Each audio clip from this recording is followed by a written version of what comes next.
हज़रत इमाम अहमद रज़ा फ़ाज़िल बरेलवी रहमतुल्लाहि ताला अलैह फतावा रज़विया में फरमाते हैं, आज के बाद वही इसको मोहब्बत आला हज़रत वही नारा लगाएगा बेटा जो इस फतवे पर अमल करे। और वो फतवा ये है कि आला हज़रत ने एक फतवे के जवाब में तहरीर फरमाया कि जो मुसलमान अज़ान के दरमियान गुफ्तगू करेगा, खतरा यह है कि उसका खात्मा ईमान पर नहीं होगा, उसका खात्मा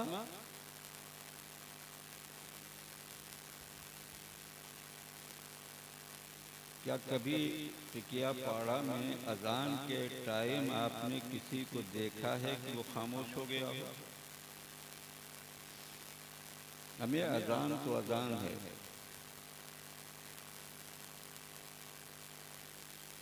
1999 तक एक बिल्डिंग में मैं रहता था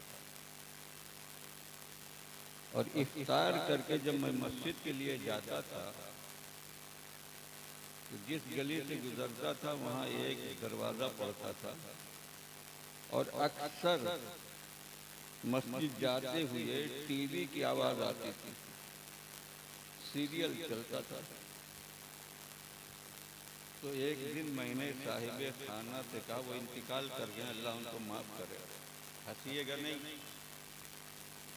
जुमला ही ऐसा है कि हंस लो। हमने कहा भाई कम से कम इफ्तार का तो लिहाज किया करो। तो उन्होंने हंस के कहा, अरे इमाम साहब आपकी बातें हैं, अरे हफ्ते में तो एक ही मर्तबा ये सीरियल आता है, अगर इफ्तार का लिहाज करते हुए हम टीवी नहीं चलाएंगे तो वो कड़ी से कड़ी कैसे जुड़ेगी? यानी वो सीरियल समझ में नहीं आएगा। हमने कहा भाई ये तो सोचो, ये कड़ी जुड़े चाहे न जुड़े, ये तुम्हारी इस हरकत की वजह से मरोगे कब्र में, अगर फरिश्तों ने पिटाई कर कर के तुम्हारी कड़ियां इकट्ठा कर गई तो तुम कैसे जोड़ो? यानी ये कमीनगी है हमारे। अब भले दो रोटी खाइए घर में बैठिए कि इमाम मौलाना साहब ने बहुत गलत बात कही, बड़ी सख्त कही। मैं मक्का पालिस वाला आदमियों के अजीज़ान गिरामी, इस्लामी शहीदादों, दीन खादिमों, मुजाहिदों, ये चमचागिरी मैं नहीं करता, मैं इसको चमचागिरी कहता हूँ। मैं दो दो चार वाली बात करता हूँ। मसला तो ये है कि अगर आप कहीं जा रहे हैं और मस्जिद से सदा बुलंद हो जाए अल्लाहु अकबर अल्लाहु अकबर, उलमा कहते हैं वहीं खामोश होकर खड़े रहे, उस वक्त तक खड़े रहो जब तक कि अजान पूरी न हो जाए। और अगर किसी के घर में झगड़ा हो जाए तो क्या वो झगड़ा रुकता है?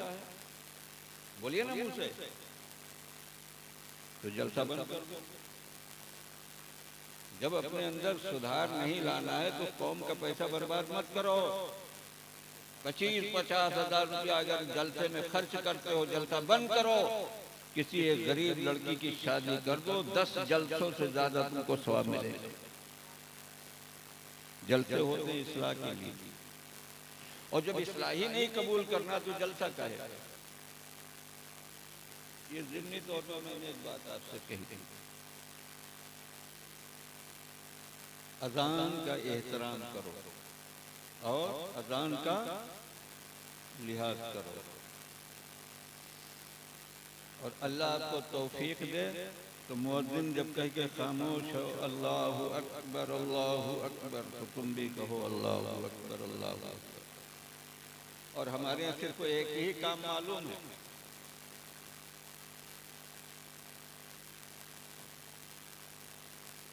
मैं इसको जायज कहता हूँ, जरूरी नहीं, जरूरी है अजान का जवाब देना। अगर तकबीले इबामैन करना है अल्लाहु अकबर, इसका जवाब दो अशहदु अल्ला इलाहा इल्लल्लाह, इसका जवाब दो अशहदु अन्ना मुहम्मदुर रसूलुल्लाह। तो ऐसे कहो सल्लल्लाहु अलैहि या रसूल अल्लाह पहली मरतबा, और दूसरी मरतबा जब सुनो अशहदु अन्ना मुहम्मदुर रसूलुल्लाह कुर्रतु ऐनी बिका या रसूल अल्लाह, अल्लाहुम्मा मत्तिनी बिस्समी वल बसर, ये पढ़ो। इसका फायदा उलमा ने बताया है, जो दूसरी मर्तबा कलमा शहादत यानी मुहम्मद रसूलुल्लाह सुन करके कुर्रतु ऐनी बिका या रसूल अल्लाह, और आंख पर ये दोनों अंगूठे रखे हों और कहो अल्लाहुम्मा मत्तिनी बिस्समी वल बसर, तो इंशाअल्लाह मरते मरते तुम्हारी आंख की रोशनी सलामत रहेगी। लेकिन अंगूठा चूमने वालों को ये याद है क्यों? कुछ गुड़ ढीला, कुछ बनिया ढीला, कुछ हमारी कमी है, कुछ आपकी कमी है, इसलिए याद कर लो। अंगूठा चूमने का पूरा फायदा वही है जब ये दुआ पढ़ी जाए,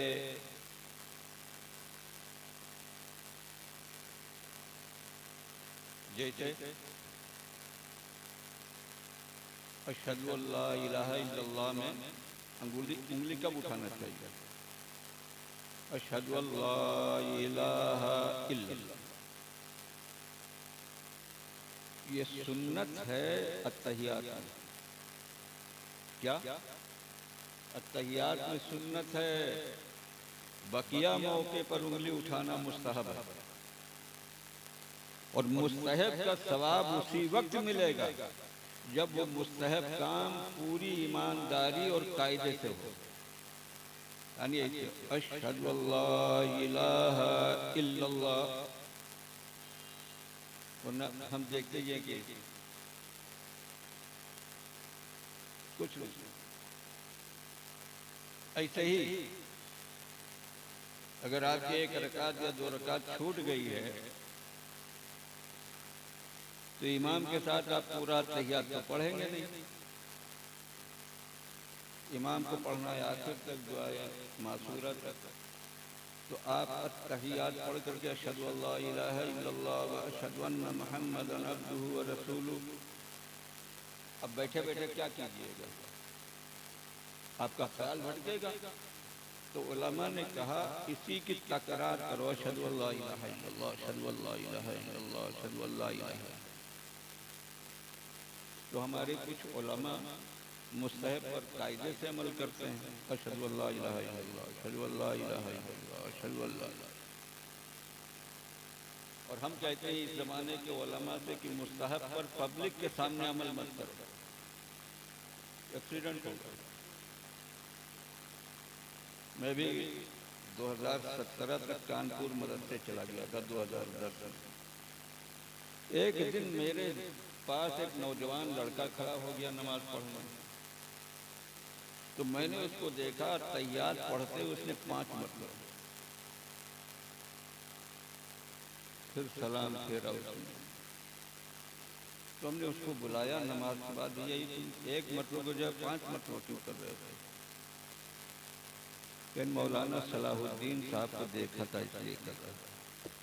मौलाना सलाहुद्दीन आप क्या पढ़ा था? हमने कहा उनसे पूछा था कि आपने ऐसा 3-4 मरतबा क्यों किया? क्या नहीं, तो नहीं पूछा, न करो।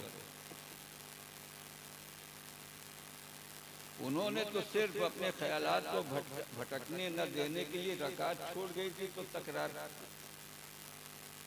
मैंने मौलाना सलाहुद्दीन से कहा कि पब्लिक के सामने मुस्तहब पर अमल न ये करते रहे। अल्लाहुम्मा सल्ली अला सय्यिदिना व नबीना मौलाना मुहम्मदिन व आलिहि व अस्हाबिहि व बारिक व सल्लिम सलातम व सलामन अलैका या रसूल अल्लाह। बात बाईपास हो गई। तवज्जो के साथ मेरे जहन से अपने जहन को करीब करो। मैं आपसे अर्ज कर रहा था कि सहाबे किराम की जो मोहब्बत प्यारे मुस्तफ़ा से थी वो सिर्फ मोहब्बत नहीं थी, वो मोहब्बत इश्क के मंजिल में पहुंच चुकी थी। और आशिक का मिजाज ये होता है कि जग में आके इधर उधर देखा, जग में आके इधर उधर देखा, तू ही नजर आया या रसूल अल्लाह जिधर देखा, तू ही नजर आया या रसूल अल्लाह जिधर देखा। अब यहीं पर वो रवायत हम आपको सुनाई देते हैं रूहुल मानी की। और उलमा अगर इसको देखना चाहें तो 22वें पारे में एक आयत है, मा काना मुहम्मदुन अबा अहदिन मिन रिजालिकुम वलाकिन रसूलुल्लाहि व खातमन नबिय्यीन व काना अल्लाहु बिकुल्लि शैइन अलीमा। इसी आयत के ज़िम्न में महमूद आलूसी बगदादी ये रवायत ले करके आए हैं जो मैं बयान करना चाहिए। अब तवज्जो के साथ रवायत सुनो, इंशाअल्लाह आपका ईमान रोशन हो जाएगा। मुझे कहना भी नहीं पड़ेगा, आप खुद भी बेखुद और मदहोश होकर के जरूर कलमे खैर अपनी जबान से इस रवायत को सुनने के बाद जरूर अदा करेंगे। किताबों में आता है कि अल्लाह के रसूल अलैहिस्सलातु वस्सलाम जब पर्दा फरमा गए, विसाल हो गया, तो कभी कभी 4-6 सहाबा जब इकट्ठा होते, उनके दिल में ख्वाहिश पैदा होती कि अब मुस्तफ़ा प्यारे का तो विसाल हो गया है, पर्दा हो गया है, अब मुस्तफ़ा जाने रहमत सल्लल्लाहु अलैहि वसल्लम की ज़ियारत कैसे मुयस्सर आए, नबी का जलवे जहाँ आ रहा हम कैसे देखें। जब ये ख्वाहिश उनके दिल में पैदा होती तो 4-6-10 सहाबा इकट्ठा होते और उम्मुल मोमिनीन हज़रत सैयदा मैमूना रज़ी अल्लाह ताला अन्हा की बारगाह में हाजिर होते, अपनी ख्वाहिश बयान करते और अर्ज़ करते, उम्मुल मोमिनीन हम हुजूर का चेहरा देखना चाहते हैं, हुजूर की ज़ियारत करना चाहते हैं, कैसे ये हमारा मकसद पूरा हो, कोई रास्ता बनाइए कि हम अपने मकसद में कामयाब हो जाए। पूरी तवज्जो के साथ एक जुमला सुनिएगा। ये बात सुनने के बाद उम्मुल मोमिनीन हज़रत सैयदा मैमूना रज़ी अल्लाह ताला अन्हा अंदर तशरीफ ले जाती और जब वापस आती तो एक चीज उनके हाथ में होती जिस पर कपड़ा ऐसे लिपटा हुआ होता, लो इसको खोलो, इसी में तुम्हारी मुराद पोशीदा है, खोल के देखो तुम्हारा मकसद पूरा हो जाएगा। जब खोलते सहाबा तो कपड़े के अंदर से कोई और चीज नहीं निकलती थी, वो आईना निकलता था जिसमें कभी कभी प्यारे मुस्तफ़ा ने अपना चेहरा देख करके बालों में कंघी की थी। और आईने का मामूल यह है, आईने के सामने जो आएगा उसका चेहरा उसमें नजर आएगा, चेहरा हटा आईना साफ हो गया। लेकिन मेरे अजीजों, ये हमारे और आपके घर का आईना है कि चेहरा आईना के सामने तो चेहरा नजर आएगा, चेहरा हटा आईना बिल्कुल साफ हो गया। लेकिन उम्मुल मोमिनीन सैयदा मैमूना रज़ी अल्लाह ताला अन्हा ने जो आईना सहाबा किराम को दिया वो कोई और आईना नहीं था, वो प्यारे मुस्तफ़ा का आईना था। महमूद आलूसी बगदादी लिखते हैं, फनज़र फ़ीहा फ़रआ सूरत रसूलिल्लाहि सल्लल्लाहु अलैहि वसल्लम वलम यरा सूरत नफ्सी। जो सहाबी अपने चेहरे के सामने आईना लाता तो आईने में सहाबी का चेहरा नजर नहीं आता था, मुस्तफ़ा का जलवा नजर आता था। फनज़र फ़ीहा फ़रआ सूरत रसूलिल्लाहि सल्लल्लाहु अलैहि वसल्लम वलम यरा सूरत नफ्सी। तो मेरे अजीजों, इससे एक बात तो ये समझ में आती है, ये जो आईने में हमारा चेहरा नजर आया ये हमारे चेहरे का अक्स है, हमारा चेहरा नहीं है।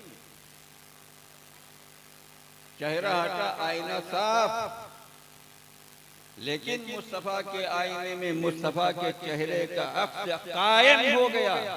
तो मेरा जुमला नोट करो, जिस नबी के चेहरे का अक्स नहीं मिट सकता है, उस नबी प्यारे का जिक्र कैसे मिट सकता है।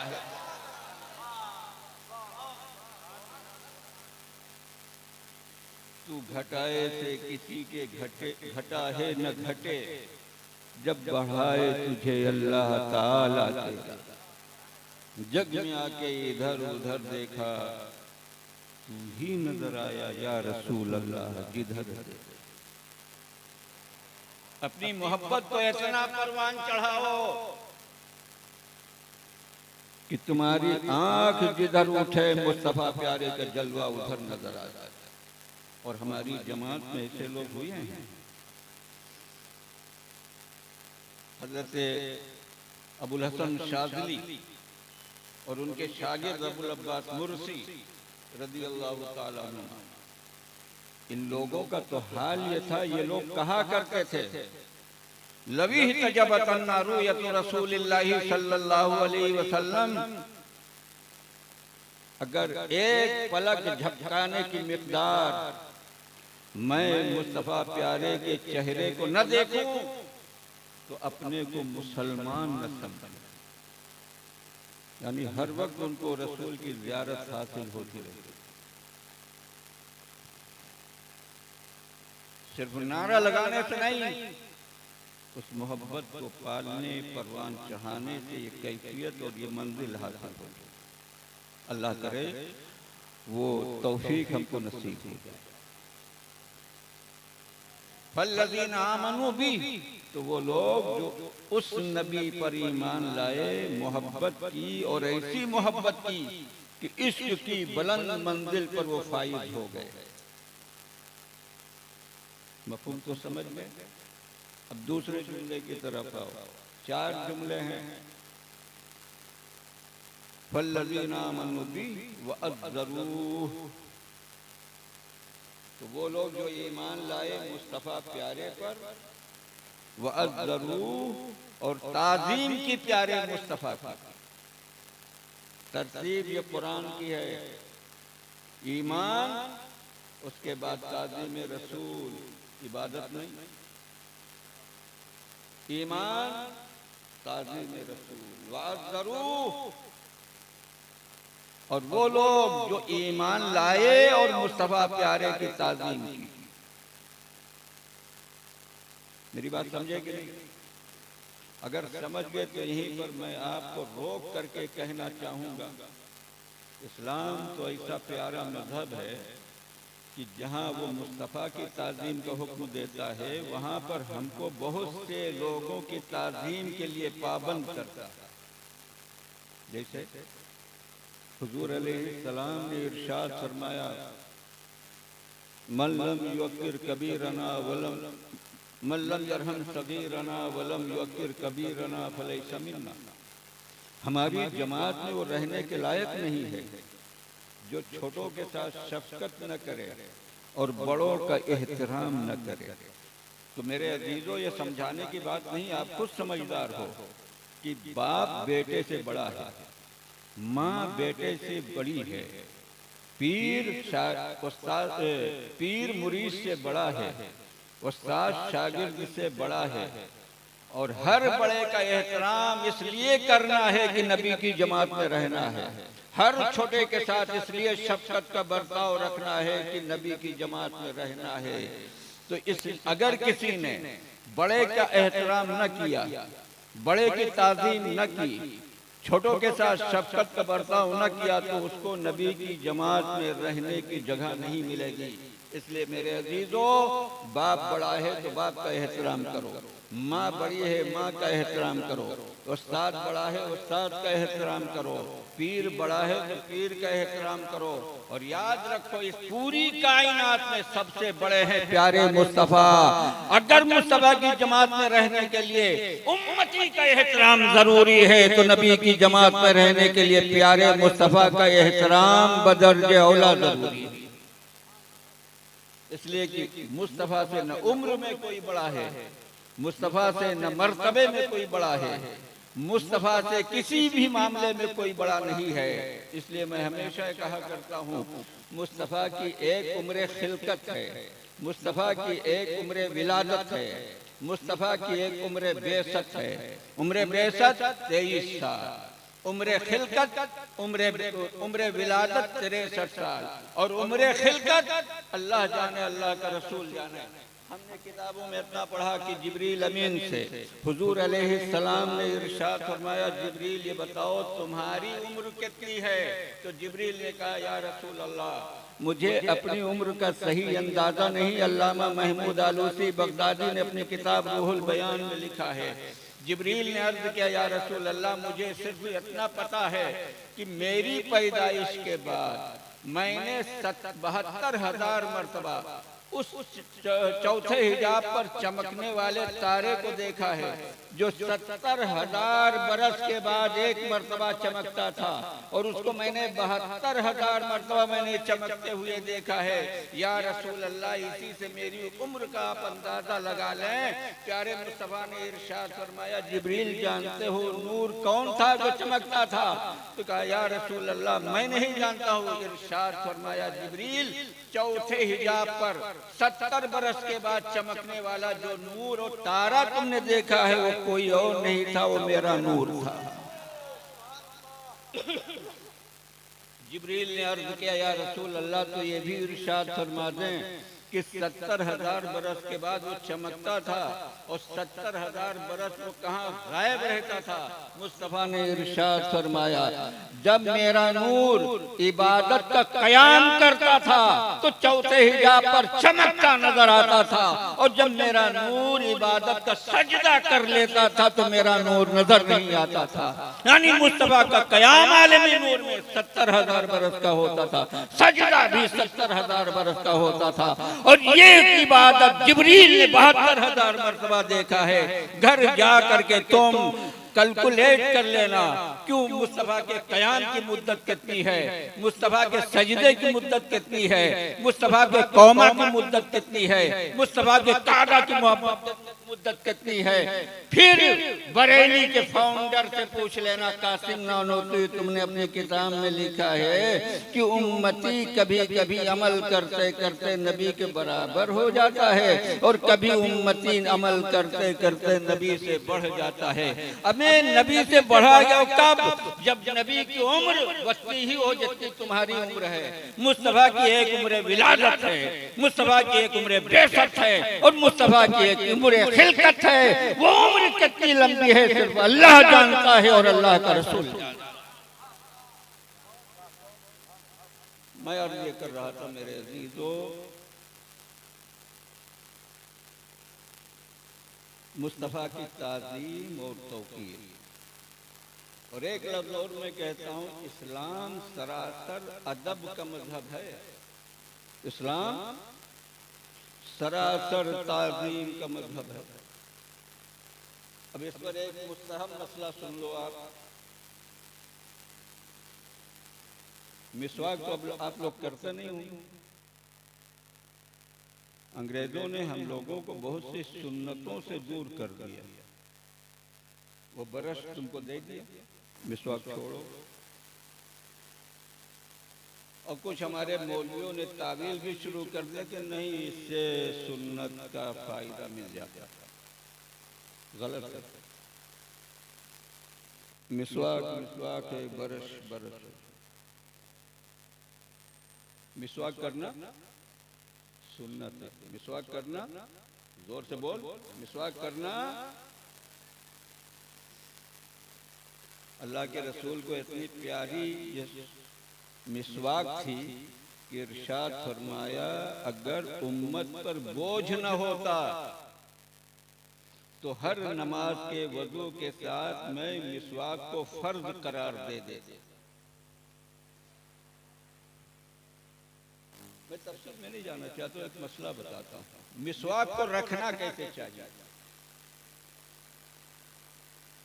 मिसवाक को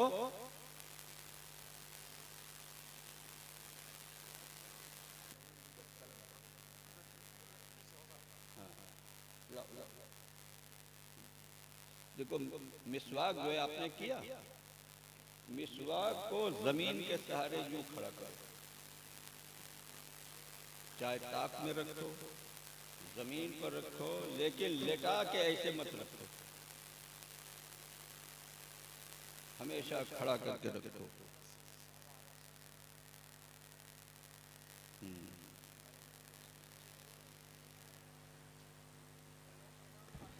नारे तकबीर, नारे रिसालत, शहबाजी दूल्हा, शहबाजी दूल्हा, शहबाजी दूल्हा। नारे तकबीर, नारे रिसालत, नारे रिसालत। माहे नूर कॉन्फ्रेंस, माहे नूर कॉन्फ्रेंस। नारे तकबीर, नारे रिसालत।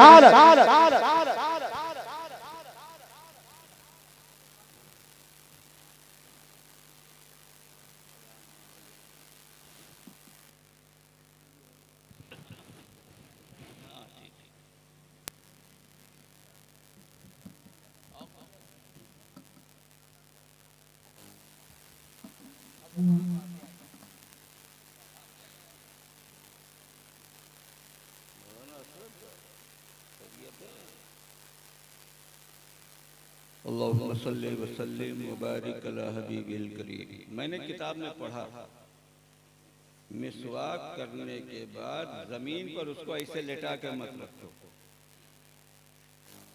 खड़ा रखो। क्यों? मैंने बाज़ किताबों में पढ़ा है, उलमा ने फरमाया अगर मिसवाक को ऐसे लेटा के रखोगे तो मिसवाक की तौहीन है, मिसवाक को खड़ी करके रखोगे तो मिसवाक की ताजीम है। और इस लकड़ी की इसलिए ताजीम करो कि ये मुस्तफ़ा की सुन्नत की अदायगी का जरिया है। कह दो सुभान अल्लाह। इसका एहतराम करो। अगर बेहुरमती और बेतौकीरी बेताजीमी इसकी हो गई तो उलमा फरमाते हैं बंदे के पागल हो जाने का खतरा है। मिसवाक की अगर तौहीन हो गई तो बंदे के पागल हो जाने का खतरा है। तो जो मिसवाक की तौहीन करे वो पागल हो जाए, और जो मुस्तफ़ा की तौहीन करे वो तो ऐसा पागल हुआ कि उसके कौवा भी हलाल हो गया, कपूरा भी हलाल हो गया। ये पागलपना नहीं तो क्या है? इमाम हुसैन का शरबत तो हराम हो गया, खिचड़ा तो हराम हो गया, लेकिन होली दिवाली की कचौरी पूरी हलाल है। ये पागलपन नहीं तो क्या है? एक मुस्तहब मसला यह है कि मिसवाक का एहतराम करो और उसको जमीन पर लेटा के मत रखो। समझिए, मैंने आपसे कहा इस्लाम सरासर अदब एहतराम का मजहब है। दूसरा मुस्तहब मसला सुनो,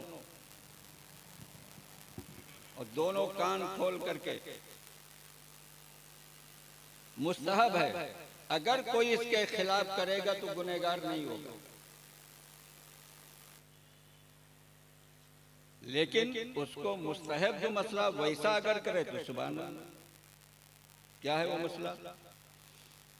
कि मस्जिद में जब झाड़ू लगाया जाए, जो कचरा इकट्ठा हो उसको आम रास्ते पर न डालो, ऐसी जगह डालो जहां आमतौर पर लोगों के कदम न पड़ते हो। क्यों? सीधा जवाब है, ये तुम्हारे घर का कचरा नहीं है, ये मस्जिद का कचरा है। मस्जिद भी मोहतरम है तो मस्जिद का कचरा भी मोहतरम है। वहां तक पहुंचो जहां मैं आपको ले जाना चाहता हूं। पत्रल का जमाना है, देहात की मस्जिद है, दोपहर में तेज हवा चली, करीब में बाग था, बहुत से पत्ते झड़ करके मस्जिद में आ गए। उनके लिए हुक्म यही है कि ऐसी जगह इनको डालो जहां आमतौर से लोगों के कदम न पड़े, इसलिए कि ये पत्ता मोहतरम हो गया। एक बंदा नंगे पैर आया, कुछ धूल तलवे में लग करके मस्जिद आ गई। इस धूल को झाड़ू लगाने के बाद ऐसी जगह मत डालो जहां आमतौर से लोगों के कदम पड़ते हों, ये धूल मोहतरम है। मेरे अजीजों, मैं आपसे पूछना चाहता हूं कि आपके कदमों में लग करके जो धूल मस्जिद आई, हवा ने ढकेल करके जिस तिनकों को मस्जिद के फर्श तक पहुंचाया, ये खुद से अजान सुन करके आए? ये जबरदस्ती लाए गए हैं। हवा ने धक्का दिया तो ये आए हैं, अजान सुन करके नहीं आए हैं, इबादत की नियत से नहीं आए हैं। तुम्हारे तलवे से लग करके धूल आ गई है, अजान सुन करके धूल नहीं आई है, अपनी मर्जी से नहीं आई है, इबादत की नियत से नहीं आई है। लेकिन इस्लाम कहता है चाहे खुद से आए, चाहे धक्का दे करके उसको लाया जाए, मस्जिद आने के बाद रास्ते का कचरा भी मोहतरम हो जाता है। तो मेरे अजीजों, सोचो तो सही, जो बंदा फज्र की अजान सुन करके मस्जिद इबादत की नियत से आएगा, जो जुहर की अजान सुन करके इबादत की नियत से मस्जिद आएगा, असरो मगरिबो इशा की अज़ानें सुन करके अल्लाह की बारगाह में सजदा अदा करने की नियत से जब मस्जिद आएगा, तो मस्जिद में बगैर नियत के आने वाला कचरा अगर मोहतरम हो सकता है, तो पांचों वक्त मस्जिद में सजदे की नियत से आने वाला मुसलमान जरूर मोहतरम हो जाएगा। और एहतराम देखा है आपने, हमने देहातों में देखा है मोहतरम कैसा होता है मुसलमान। अवाम मुसलमान को कितने एहतराम की नज़र से देखती है।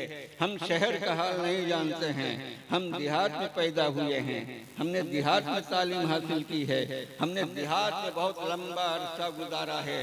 देहातों में मैंने देखा मगरिब की अजान होती, मुसलमान हो या गैर मुस्लिम, औरत की गोद में तो बच्चा है या हाथ में एक गिलास से पानी से भरा हुआ, मस्जिद के दरवाजे पर यह औरतें खड़ी हैं, मर्द खड़े हैं, कोई बच्चे को फुकवाने के लिए, कोई पानी को गिलास में उसको फुकवाने के लिए। निकलने वाला कौन निकल रहा है? नमाजी निकल रहा है, आबिद जाहिद निकल रहा है, एक ऐरा गैरा निकल रहा है कि एक अच्छा खासा मुसलमान निकल रहा है। इससे कोई बहस नहीं है। जो हाजी साहब निकले तो फूको, हाफिज साहब निकले तो फूको, इमाम साहब निकले फूको, जुम्मन जुमेराती भी आए जो कभी कभी मस्जिद आते हैं, आए तुम भी फूको। मैंने कई औरतों से पूछा कि ये तो तुम्हारे घर के बगल ही में रहते हैं, सुबह शाम इनसे इनके घर में जा करके बच्चा फुकवा लिया करो, तुम गिलास फुकवा लिया करो, तुम मस्जिद के दरवाजे पर आ करके इनसे क्यों फुकवाती हो? तो उन औरतों ने जवाब दिया था कि मौलाना, ये मस्जिद से निकलते हैं हम इसलिए फूकवाते हैं, ये घर से निकलेंगे तो इनकी फूक में कोई असर नहीं होगा, ये मस्जिद में सजदा करके निकलेंगे तो इनकी फूक में बहुत असर होगा। इसलिए मेरे अजीजों, मोहतरम बनना है तो मस्जिद आना पड़ेगा, काबिल इज्जत बनना है तो मस्जिद आना पड़ेगा, वरना तुम्हारा मरसिया तो अकबाल ने बहुत पहले पढ़ दिया, वो मुअज्जज थे जमाने में मुसलमान होकर और हम खार हुए तारीखे कुरान। और एक मरसिया हो हमने देखा हिलियतुल औलिया की 5वीं जिल्द में, हम लोगों में मरसिया है वो एक जुमले का, इस वक्त नाम मेरे ज़हन में नहीं है, किताब मेरे कमरे में। एक बुजुर्ग कहते हैं क्या कि जहां लोग इकट्ठा हों, मजलिस लगे, उस मजलिस में सब कुछ हो, लेकिन न जन्नत का जिक्र हो न जहन्नम का तज़किरा हो, तो वो बुजुर्ग फरमाते हैं कि फरिश्ते आपस में कहते हैं कि ये लोग दो अजीम चीजों से गाफिल हो गए, यानी जन्नत से गाफिल हैं और जहन्नम से गाफिल हैं। आज यही कुछ हाल हम लोगों का भी। और रहा मौत मिट्टी, तो सुन्नियों के यहाँ शजरे ममनुआ है। मैं अपनी गुफ्तगू को ज्यादा आगे न ले जाते हुए एक वजीफा हम आपको बताना चाहिए। पर साल मैंने एक दरूद शरीफ दिया था, आपको याद है? बोलिए ना यार, नहीं दिया था? अरे आपसे 12,000 रुपये से ज्यादा भी लिया था इनके किताब के लिए, फतहुल्लाह की किताब था, मौलाना शहनवाज। आज एक वजीफा दे करके मैं आपको जा रहा हूँ, तकरीर अब यहीं से हम खत्म कर रहे हैं। इसलिए कि मेरे अजीजों, तुम्हारे लिए 3 परेशान घड़ियां इंतजार कर रही हैं। एक मौत की चारपाई, दूसरा कब्रिस्तान, तीसरा जहन्नम पर रखा जाने वाला पुलसराज। ये 3 बहुत परेशान कुन मरहले हैं। अगर इन परेशान कुन मरहलों से सही सलामत गुजरना चाहते हो तो एक वजीफा कबूल करो। कितने लोग इस वजीफा को लेने के लिए तैयार हैं भाई? पहले पूरी बात तो सुनो। इस वजीफे पर वही अमल कर पाएगा जिसको सूरह इज़ा ज़ुल्ज़िलतिल अर्ज़ु ज़िलज़ालहा याद होगा,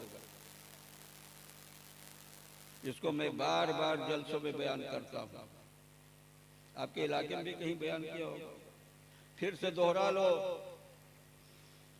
हज़रत सैयदना अब्दुल्ला इब्न अब्बास रज़ी अल्लाहु ताला अन्हुमा कहते हैं, जिसने जुमेरात का दिन गुजर कर इशा और मगरिब के बाद जुमे के रात में इशा और मगरिब के बीच 2 रकात नफिल पढ़ी और हमेशा इस पर अमल किया और दोनों रकात में अलहम्दु शरीफ के बाद 15-15 मरतबा इज़ा ज़ुल्ज़िलतिल अर्ज़ु ज़िलज़ालहा पढ़ा, तो कहते हैं हव्वनल्लाहु अलैहि सकरातल मौत व आज़हुल्लाहु मिन अज़ाबिल क़ब्र व यस्सर लहुल जवाज़ अला सिराती यौमल क़ियामह। क्या मतलब हुआ? इस नमाज की पाबंदी करने वाले पर जब सकराते मौत की कैफियत तारी होगी तो अल्लाह उस वक्त में इस बंदे पर से मौत की सख्ती को आसान फरमा देगा। मौत की सख्ती उसके लिए आसान हो जाएगी, पता ही नहीं चलेगा कि रूह निकल गई। लेकिन करना पड़ेगा, वरना मौलाना इलियास अभी मौलाना ताहिर साहब ने बताया कि एक मुरीद को बड़ी परेशानी हुई तुम्हारी तकरीर सुन करके कि जहन्नम है तो पुलसरात है तो हेन तेन सब कुछ है। तो पीर साहब ने उसने कहा, तो पीर साहब ने पीठ ठोकी कि नहीं, कोई बात नहीं है, मैं तुमको तो ऐसे रास्ते से लेके चलूंगा बीच में जहन्नम पड़ेगा ही नहीं। हंसो, ये हो रहा है, बंडलबाजी कम नहीं है हमारे यहाँ। कितना बड़ा उसने दावा किया, अगर मेरे सामने होता तो पता नहीं क्या हो जाता।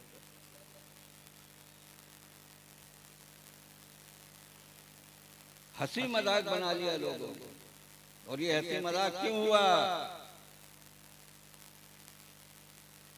दोज़ख में मैं तो क्या मेरा साया भी न जाएगा, है ना?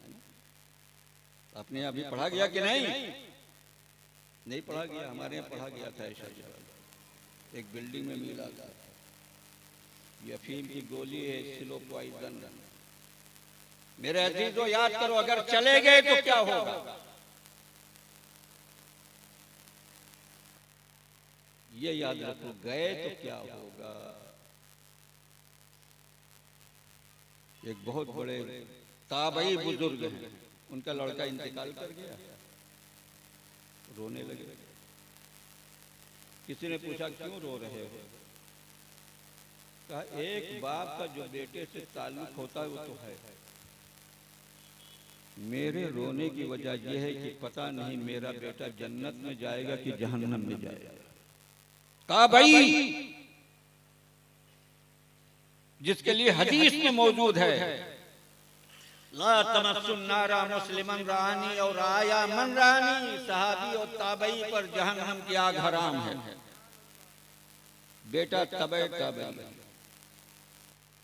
बाप रो रहा है कि पता नहीं मेरा बेटा कहाँ गया। और यहाँ हमको सही नमाज भी नहीं मालूम है, नमाज वजू भी नहीं मालूम है, गुस्ल भी नहीं मालूम है, उसको सुलह पायदल दिया जा रहा है कि दोज़ख में मैं तो क्या मेरा साया भी न जाए। इसलिए बाज आओ, मौत की घड़ी बड़ी सख्त है, इस तकलीफ से बचना है तो इस नमाज की पाबंदी करो। वआज़हुल्लाहु मिन अज़ाबिल क़ब्र, इस नमाज की पाबंदी करने वाले के लिए अल्लाह अज़ाबे कब्र से उसको बचा लेगा। और कल क़यामत के दिन जब जहन्नम पर पुलसरात रखा जाएगा, इसी नमाज की बरकत से तुम ऐसे उसको पार करोगे जैसे आला हज़रत फरमाते हैं, रज़ा पुल से वज्द करते गुजरिए कि है रब्ब सल्लिम सदाए मोहम्मद वयस्सिर लहुल जवाज़ अला सिराती यौमल क़ियामा। तुम इत्मीनान से खरामा खरामा चलते हुए इस नमाज की बरकत से पुलसरात पार करो। पढ़िएगा कि नहीं? कितनों को सूरह ज़िलज़िलतिल अर्ज़ु ज़िलज़ाला याद है? वो हाथ उठाना। याद है? जिसको याद हो खड़े होकर सुनाओ। चलो सुनाओ, सुनाओ।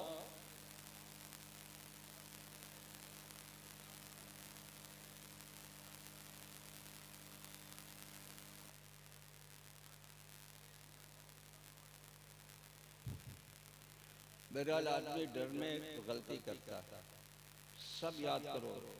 इज़ा ज़ुल्ज़िलतिल अर्ज़ु ज़िलज़ालहा व अख़रजतिल अर्ज़ु अस्क़ालहा व क़ालल इंसानु मा लहा यौमइज़िन तुहद्दिसु अख़बारहा बिअन्न रब्बका अवहा लहा यौमइज़िन यस्दुरुन नासु अश्तातन लियुरौ आमालहुम फमन यअमल मिस्क़ाल ज़र्रतिन खैरन यरह व मन यअमल मिस्क़ाल ज़र्रतिन शर्रन यरह।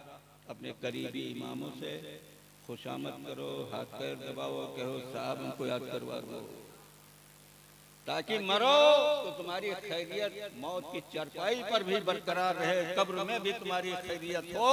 तुम अपने आप को कयामत तक के लिए अज़ाब से बचा लो। मेरा रब बड़ा करीम है, कयामत के दिन वो तुम्हारे सारे गुनाहों को माफ फरमाएगा। शर्त यह है कि खुद कुछ भी करो। हम अल्लाह की बारगाह में दुआ करते हैं कि अल्लाह हमको और आपको सबको तौफीक अमल अता फरमाए। आमीन या रब्बल आलमीन। बिजाहिल नबील अमीन सल्लल्लाहु अलैहि व आलिहि व सहबिहि अजमईन व मा अलैना इल्लल बलाग। अस्सलाम वालेकुम।